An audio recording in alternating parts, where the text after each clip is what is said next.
What's up everyone, I hope you're having an awesome day and welcome to a new video. Today I'm going to show you how to pick a winning product and niche every single time. So when it comes to picking a winning product or niche, you have to make sure that the product that you're picking is relevant to the platform in which you're trying to sell it to. So today I'm going to show you 3 key criteria that your product must meet if you're going to dropship it and you're going to try and sell it using Facebook ads. For example then, if you're trying to sell, let's say, a fridge, I know it's quite an extreme example, but it proves the point quite nicely. If you're trying to sell a fridge on Facebook, then you're going to struggle in my opinion, because fridges are quite expensive for a start, so to get somebody to buy that on impulse is going to be difficult to do. And plus, nobody is on Facebook to buy a fridge. It's a social media platform. People are there to socialize and watch funny videos, so to get somebody to spend that kind of money out of impulse is going to be difficult to do. Whereas if you try to take that fridge then and try and sell it on Amazon or using Google AdWords, then you're going to have a much higher chance of success, because with those platforms you can target people who are interested in fridges. Plus, they're the platforms that people go to when they want to buy something. So that is why it's so important then that when you pick a product, especially that you're going to commit potentially hundreds of pounds if not thousands of marketing pounds on Facebook too, then you've got to make sure that you pick the right product. Now, before we jump into criteria number 1, I just want to quickly mention, as always, I am giving away a free one-to-one consultation call with me in this video. So a chance for me and you to speak one-to-one. You can ask me whatever questions you want. We can go through your store, talk about Facebook ads, whatever it is. If that's something that you might want a chance to win, all you simply have to do is like the video and leave a comment down below. And if you commented on my previous video, then just make sure you stay tuned to the end of this one, where the winner will be announced. And with that being said then, let's get straight into number 1. So number 1 then, guys, is passion. If you can see that, the products that you pick to advertise on Facebook, it must be within a niche that people are passionate about. So to give you an example then of a couple of niches, you have, say, the grandparent niche. Obviously anything to do with family, people are very passionate about. The pet niche, people are very passionate about their pets. They treat them like family. So that is point number 1. And now the reason somebody has to have a passion within that niche that you pick a product in is because people are on Facebook to socialize and watch funny videos. They're not there to buy anything. So the products that you pick has to be really relevant to the person that's going to see it. And when they see it, if they're passionate about it, then that's what's going to strike their it's going to make them intrigued, and it's going to make them interested in the product. So for example, somebody like me, I'm really interested in dogs. I have a dog. If I see a dog product, then immediately I'm going to have an interest in that product because I have a dog. So I'm going to be thinking along the lines of, how can this product help me or help my dog? Whereas if somebody shows me, if I see, say, like a cat product on my feed, I don't particularly like cats, I don't have a cat, then it's not going to gain my interest.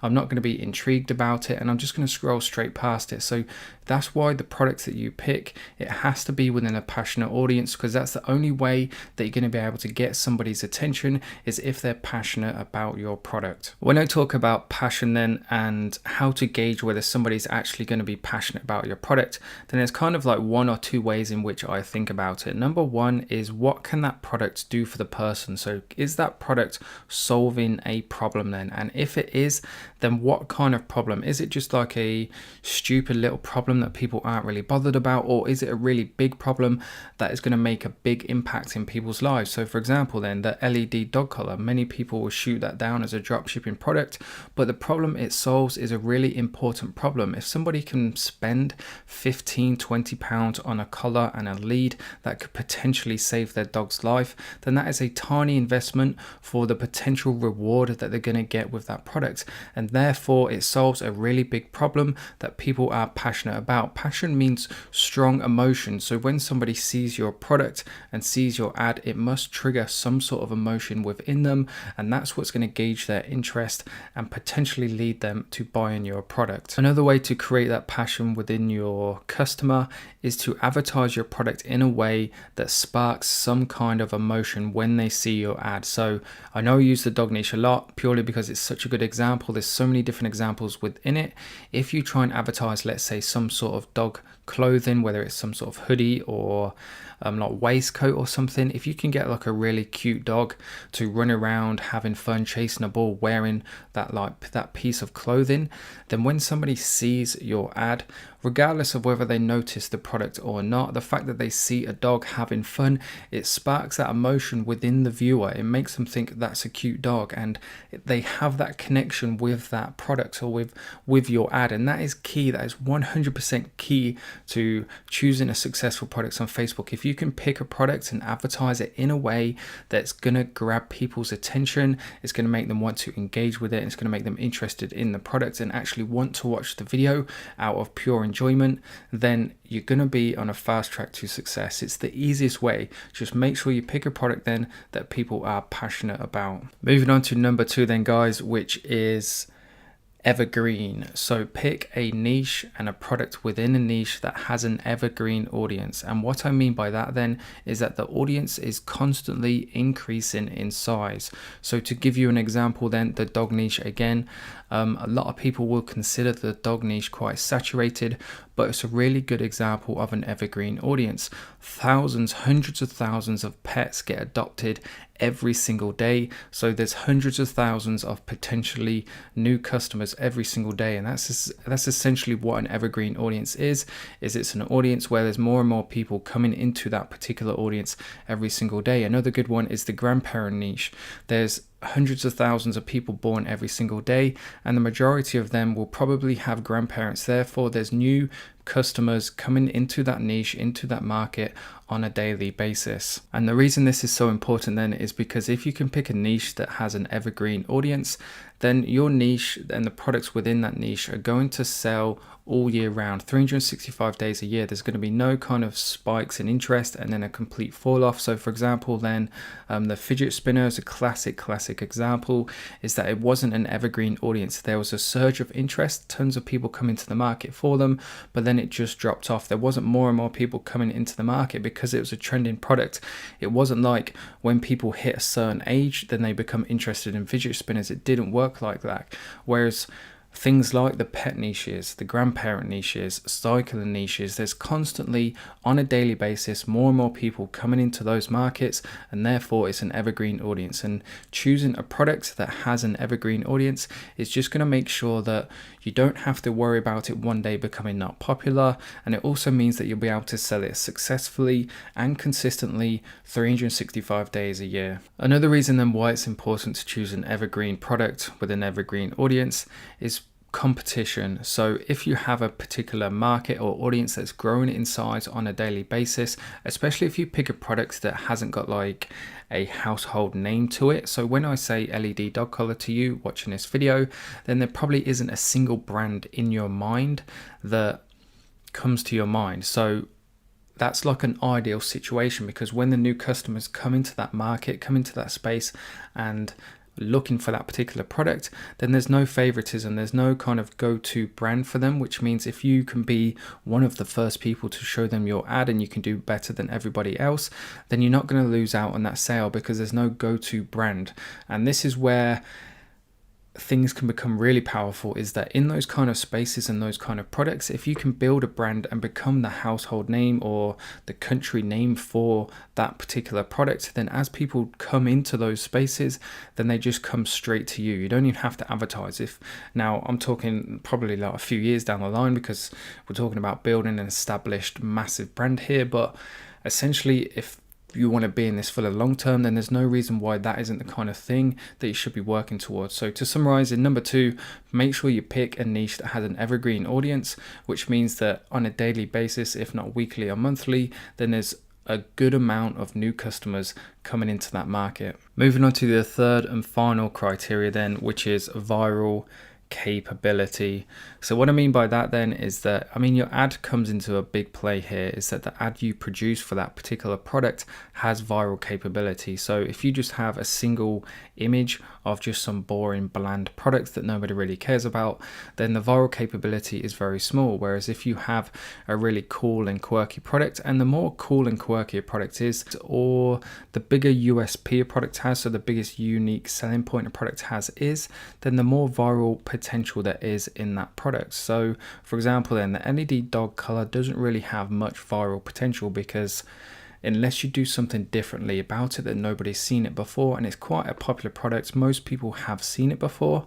Whereas if you sell something like the other day I saw this USB kind of like disco ball that plugged into your car port that create like a disco in your car, because it's quite cool, it's quite funny, it's quite quirky, and not many people will have seen it before. I'll put a screenshot on the screen as well so you can see what I mean.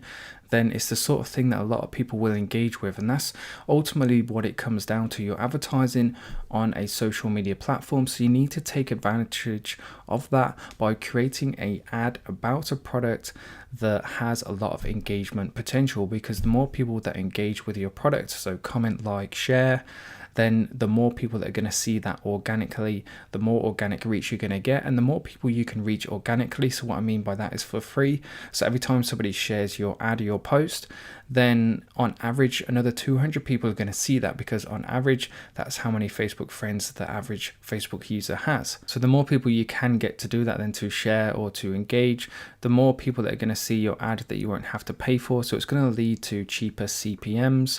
It's going to lead to more people seeing your product and therefore more chance of making a sale. And plus it's going to increase your relevance score. So relevance score is based on how effective your ad is to your particular audience, so how often they're engaging with it.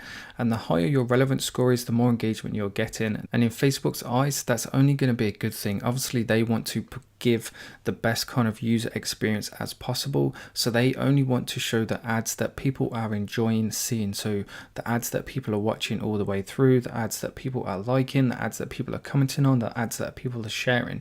So the more you can get people to do that to your ad, and it comes down to the way you create your ad and the products that you pick, then the better and more cheaper results you're going to be able to achieve. And with that being said then guys, that wraps up the video. They're the three main key criteria. Trust me, if you pick a product or a niche that matches all three of those criteria, it is significantly going to increase your chances of success. So just to recap quickly, number one, choose a product that people can get passionate about, either because of the emotional connection or response they have when they see your product, or because of what it can do for them. So a problem solving product. Just make sure that the problem that you're solving is a relevant problem that people care about and will significantly change somebody's life. Number two, then make sure you pick a product within an evergreen audience. So a audience, a market, a niche that is constantly increasing in size. So for example, then the grandparent niche, there's hundreds of thousands of new people born every day, and therefore there's going to be hundreds of thousands of new grandparents every single day. And then number three, make sure you pick a product and advertise it in a way that has viral potential, and you do that then by advertising it in a way that people have that passionate response, that emotional response to it, because that's going to lead to people engaging with your ad. When you create your ad, try and think along the lines of, will somebody engage with this? And with that being said then, thank you for watching the video. I hope you enjoyed it. If you did, all I ask then is that you simply leave a like on the video, and if you want that chance to speak to me one-to-one to go over your own dropshipping business, all you have to do is like the video and leave a comment down below. And with that being said then, let's get into announcing the winner of the previous video. What's up guys? So here we are then on my previous video, how much money you need to start dropshipping in 2019. If you haven't watched it yet, please do go and check it out. I do actually show you inside my ad manager account so you can see exactly how much money I spent on Facebook ads. But anyway, we're here to announce the winner. So I'm just going to take the URL in the top left, head over to our random comment picker. We had 52 unique comments, which is absolutely awesome. So thank you very much. I truly do mean it. The support for this channel has been absolutely awesome. And the winner of the previous video then is Dorian. So thanks very much for your comment. I really appreciate it. Make sure you reach out on Instagram and we can get that call arranged. And guys, if you didn't win this time, but you do want to speak to me one-to-one, you can actually just get straight down to business and book a call today. Just make sure you check out the links in the video description below. And with that being said then guys, thanks again for tuning in. I hope you enjoyed it, and I'll see you in the next one.